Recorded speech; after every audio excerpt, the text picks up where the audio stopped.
एक कथा आती है कि एक बार एक सुनार ने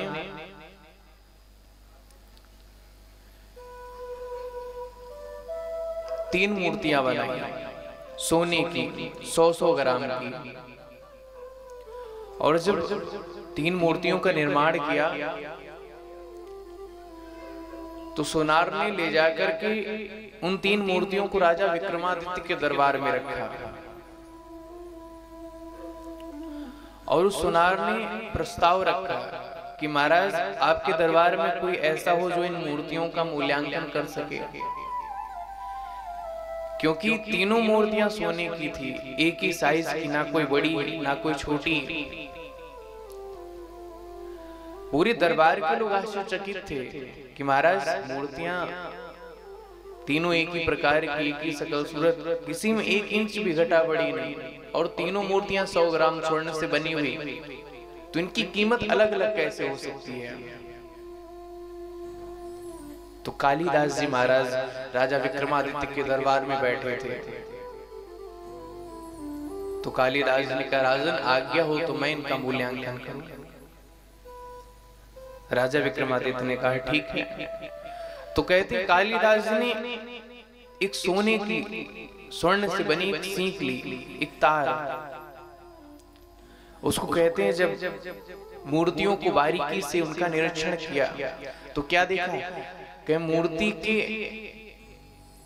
में छेद है कानों में। तो कहते हैं कि मूर्ति की जब एक कान में जब उस स्वर्ण से बने हुए तार को डाला तो कहते कान की इस कान से डाला उस कान से निकल गया तार। तो क्या महाराज इस मूर्ति की कीमत 1 कौड़ी है। दूसरी मूर्ति में जब उस स्वर्ण के तार को डाला तो कहे क्या हुआ कि उस तार को कान से डाला और तार मुंह से निकल गया।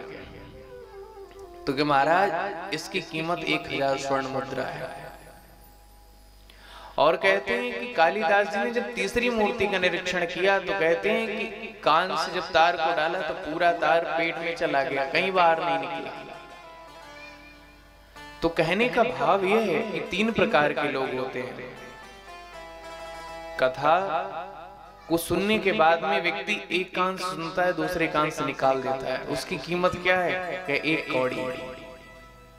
कि इधर से सुने उधर से फॉर्मेलिटी हो गई, यहाँ कथा सुनने गए थे, निमंत्रण आया था, उसकी कीमत क्या 1 कौड़ी। इधर से सुना उधर निकाल गए, उसे जीवन में आत्मसात नहीं किया।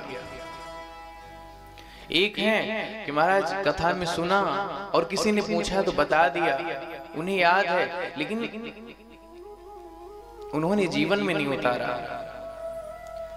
और तीसरा व्यक्ति जिसकी कीमत कोई तय नहीं कर सकता, जिसका अमूल्य है,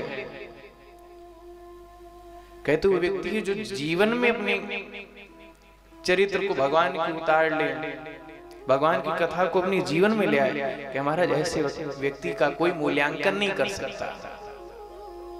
कथा क्या करती है? कथा परमात्मा से संबंध जुड़वाती है हमारा, क्योंकि हम संसार के लोगों से